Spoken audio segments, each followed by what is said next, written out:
তুই যখন মারা যাব, স্বর্গ আর নরক দুইটি রাস্তা আছে, তার মাঝখানে যেটা তেমনই হয় আর কি। মোটামুটি বসিরম এই যে আমাকে এই সুইটে দেখাবো। রাতে বসাই এই ক্লান্ত আমরা যে সকাল থেকে উঠিয়ে এই যে এতলা কাজ কামাই করি, হ্যাঁ, একটা সারাদিন ধান ভুট্টে গম জব করি রই। আসলে আমার করণীয়টা কি? করণীয় তো আছে। আমার সাংসারিক জীবনের কাজ আর হলে তোমার এই আধ্যাত্মিক জীবনের কাজ একটু তো আলাদা আছে। যেমন আধ্যাত্মিক যেমন সকালবেলা উঠিয়ে মনে করো এটা প্রভুর নাম করা হবে। সকালবেলা উঠিয়ে প্রণাম করার দরকার। গণমতি প্রণাম মন্ত্র আছে। সমুদ্র মেঘকুলে দেবী পর্বতস্থল মণ্ডলে পদস্পর্শ সময় বিষ্ণু পত্নী নমস্তভ্যং প্রিয় দত্তই নম। তাও যদি না করে সকালে মনে করো ওই মন্ত্রটা, তার কিছু পাবে না। না, এটি পাপ পুণ্যের কি দেখা গেল শাস্ত্রে যেটা বিধান দিছে সেই বিধান মতো কিছু কিছু চলা খায় না। বিধানগুলো এমন যারা গুরু আশ্রিত হয়, গুরু আশ্রিত হলে জিনিসগুলো জানে। মনে করো মোর মনে নেই, তোমরা যদি সবগুলো মনে করেন যে মোর মনে নেই, তাহলে তো হবে না। তাহলে মানুষ গুরু মনে কি করো জন্য মোর করে? খুব একটা তাল উঠে চলে গেল আর থাকলো না। ওহো, তাহলে তো মনে করো তোমার গুরুর প্রতি তোমার ভক্তি ওই অমনি। গুরু ভক্তি যদি হবে, গুরু যেটা করবে তোমার সেটা তোমার শোনা হবে। গুরু যদি কয় তোমাকে এটা করা লাগবে, সকালে উঠে প্রণাম মন্ত্রটা করলেন, প্রণাম মন্ত্র কয়া বিছানার থেকে উঠলেন, বসমতি করিয়ে প্রণামটা করলেন, করার পর করে তোমার তো উঠা হবে। উঠলেন, তারপরে দেখা গেলো বাহ্যিক কাজকর্ম যেগুলো করলেন, স্নান ধান করার পর ধরো মন্দিরে গেলেন, দেখা গুরু মন্ত্রটা জপ করলেন, তারপর পুজো পাঠ যতটুকু শিখে দিছে গুরুদেব সেই অনুযায়ী করা হবে। যদি তোমরা আল্লাহ গুরুদেব যেটা কইছি ওটা তোমরা করে নেই না, তাহলে গুরুকর্ম থেকে তোমার বঞ্চিত হলে। করে না না মানে করি তো মনে করো কোনোদিন আমার খুব ব্যস্ত, সেদিন কি সেদিন ব্যস্ত, যেদিন মনে করো আমরা যদি কাজকর্ম করি টাকা পয়সার কাজকর্ম করলে কেমন, যেদিন কর্ম সেটাই না পামো, আর যেদিন না কর্ম ওইটা তো আর পাবার নেই। এই আধ্যাত্মিক জগতের কাজকর্ম যেদিন যতটুকু করবেন ততটুকু হবে, আর যেদিন না করবেন তো ওটা নাই হবে। এই মানুষ নিয়ে যাবে বাকি। দেখা গেল এই পুণ্য কর্ম যতটুকু করবেন, হরিনাম সংকীর্তন যতটুকু করবেন এতটুকুই না থাকবে, আর বাদ বাকি তো সব কিছু থুয়ে যাওয়া লাগবে। হ্যাঁ, কিছু তো ধরে যা পাবেন না। ওই যে সড়ক নরক সড়ক নরক তো আছে, সড়ক নরক এই পুরীতেও আছে, আবার মনে করো মরিচবি যখন মানুষ না তারপরেও আছে। কিছু কিছু মানুষের নরক ভোগ এই এই জন্মেও করা, এই জন্মতেই হবে। আর কিছু কিছু দেখা গেল এক জন্মে তো হয় না, জন্ম 84 লক্ষ জনি ভ্রমণ করি একবার হয় মানব জন্ম। এই মানব জন্ম দুর্লভ জন্ম, এই জন্মেই পুণ্য করার জন্যে বা সৎকর্ম করার জন্য এটা জন্ম। দেবতাও তো বাঞ্ছনা করে যে যাতে আমি মানুষ হব, হ্যাঁ, মানুষ হবার জন্য সবাই করে। কিন্তু আমরা মানুষ হওয়া সেই সৎকর্মগুলো করি না। কিন্তু মানুষ হওয়া তো সৎকর্মগুলো করা লাগবে। আমার কি মনে থাকে মনে না, থাকে না বা আমরা খুব ব্যস্ত ব্যস্ত।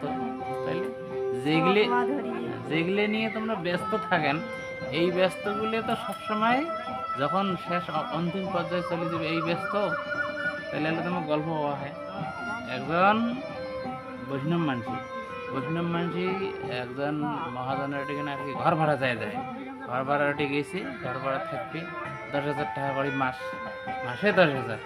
হ্যাঁ, তো সেইটা আলিশান ঘর তো 10,000। কিন্তু সাধু মানুষ তো জানে না যে 10,000 টাকা দেওয়া হবে। খুব আদর যত্ন করিয়ে তাকে আর কি নিছি, আদর যত্ন করে তখন ঘর রাখছি। রাখার পর যখন এখন মোটামুটি মাসখানেক হয়ে গেছি, মাস হয়ে গেলে তখন সাধু এখন যাবে মানে আরো সাধু তো এই ধাম ওই ধাম বৃন্দাবন নবদ্বীপ মনে করো অন্য অন্য গয়া কাশি এগুলা ঘুরে বেড়ায়। দেখা গেল ওখান থেকে সাধু ওখানে অন্য তীর্থ চলে যাবে, যাই আর কি ঘর ভাড়া দিছে। এখন সেই লোকে কয় যে গোসাই এখন ঘর ভাড়া দেবেন, তাহলে পয়সাটা দাও। পয়সা ইয়ে দিবে না, ঘর নাহলে পয়সা নেই তো। সাধু মেশের আর কত পয়সা থাকে, অত তো পয়সা না থাকে, খালি ঝোলাঝাটি মাত্র সার গ্রন্থ আদি দিয়ে একটা থাকে, মালা ঝোলা এখন থাকে। এখন সাধু তো চলে যাবে। এখন ওই যে যে ঘর ভাড়া দেয় তার যে মালকিনি আছে, সেই মালকিনি কয় তাহলে সাধু যে তোমার ঘর ভাড়া দিয়েছেন, তাহলে এখন খুশিটা নাও। সাধু যখন ঘর ভাড়া দিয়েছেন খুশিটা নিয়ে যাবে না।